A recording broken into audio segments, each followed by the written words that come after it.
করতে হবে, মাইকে ঘোষণা করার সাথে সাথে সবাইকে চাপিয়ে পড়তে হবে। প্রয়োজনে আমরা দুই একটা মেরে ফেলবো, দুই একটা মেরে ফেললে কিছু হবে না, কিছু হবে না। কেন? জনগণ পিড়ে মেরে ফেলছে। আগে নতুন কলুড়ি থেকে মাদক রসুলপুরে ঢুকতো, এখন রাতের বেলায় রসুলপুর থেকে মাদক কিন্তু এখন কলুড়িতে যাচ্ছে। তাহলে কি অবস্থা আছি? এই জন্য আমরা দায়ী। কেন আমরা দায়ী? আমরা বিভিন্ন সমাজে নেতৃত্ব দিচ্ছি। আমি কি খেয়াল করে দেখছি আমার সন্তান, আমার ছেলে, আমার সন্তান, আমার আত্মীয় স্বজন, আমার ভাই, তারা কিন্তু মাদকের সাথে সম্পৃক্ত, মাদক খায় এবং মাদক বেচে।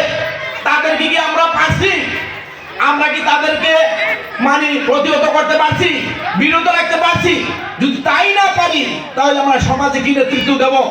কাজে আমি একটা কথা বলতে চাচ্ছি, কিছুদিন পূর্বে 6 সমাজ মিল্লা বৃহত্তর রসুলপুর শক্তিশালী একটা সামাজিক উন্নয়ন কমিটি গঠিত হয়েছে এবং সেই শক্তিশালী কমিটি যদি একতাবদ্ধ হয় এবং যুব সমাজদেরকে যদি সম্পৃক্ত করে, সবাইকে নয় ভালো ছেলেদেরকে সম্পৃক্ত করলে, এবং আমরা যারা আছি আপনাদের সাথে আমরা আছি, রাতের 12টার সময় যদি মমতাজ মাস্টারে ডাকেন, আমি ইনশাল্লাহ হাঁটতে না পারলে হাবুর বাইরে হলে আপনাদের সাথে আমি সামিল হব।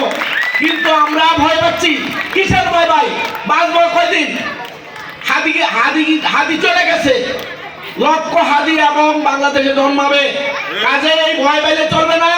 রসুলপুরকে যদি আমরা সন্ত্রাস মুক্ত, মাদক মুক্ত করতে চান, তাহলে প্রত্যেকটা বাড়িওয়ালাকে এক হতে হবে, মাইকে ঘোষণা করার সাথে সাথে সবাইকে চাপিয়ে পড়তে হবে। প্রয়োজনে আমরা দুই একটা মেরে ফেলবো, দুই একটা মেরে ফেললে কিছু হবে না, কিছু হবে না। কেন? জনগণ পিড়ে মেরে ফেলছে। কাজে এই সাহস নিয়ে আপনার রাখতে হবে।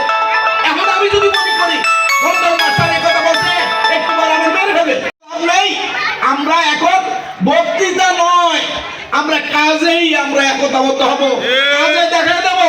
আমরা প্রত্যেকটা সমাজ মসজিদ এবং সামাজিক সংগঠন আছে, তাদের সাথে আমরা সম্পৃক্ত হব। শক্তিশালী যে উন্নয়ন সামাজিক কমিটি হয়েছে, সেই কমিটিকে আমরা শক্তিশালী করার জন্য আমরা সবাই একত্র হয়ে কাজ করব। এইভাবে যদি না হয় তাহলে দিন দিন বেড়েই চলবে। আমার দুঃখ লাগে, আমরা কোথায় আছি? আমার বাড়ির সামনে যদি মাদক বিক্রি হয় তাহলে আমার বেঁচে থেকে লাভ কি? হয় মরবো না মারবো। কাজেই আমি বলি, আপনারা সবাই সাহস সঞ্চয় করেন, কিছু হবে না, কিছু হবে না। আপনারা এক হয়ে আপনারা এই মাদককে প্রতিহত করেন।